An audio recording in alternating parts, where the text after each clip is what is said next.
side-turned Lauren into a pop star from the 1980s. The Audi then, not a good hairstylist.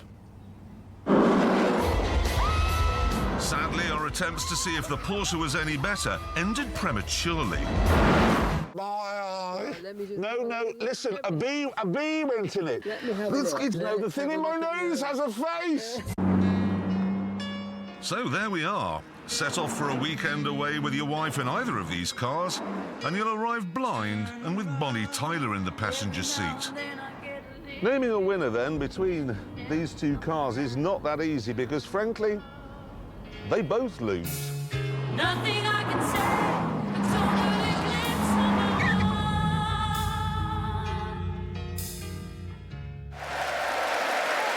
Bonnie Tyler, I don't get it. So, hold on, I don't understand. So what you're saying is they both lose? They both lose, yeah, because the R8, the hardtop, and the 911 hardtop, they're like poached halibut. Halibut. Now, if you put HP sauce on delicious poached halibut, OK, you're going to ruin it. If you put HP sauce on a bacon sandwich, you're going to make it better.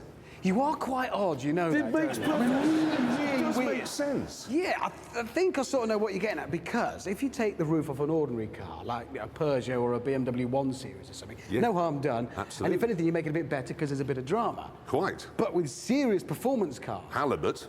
Whatever. Yeah. It's a different story. I mean, there are good reasons why there's never been a Eurofighter Typhoon Cabriolet. Precisely. Purpose, and that's... And having cleared that up, we must... Yeah.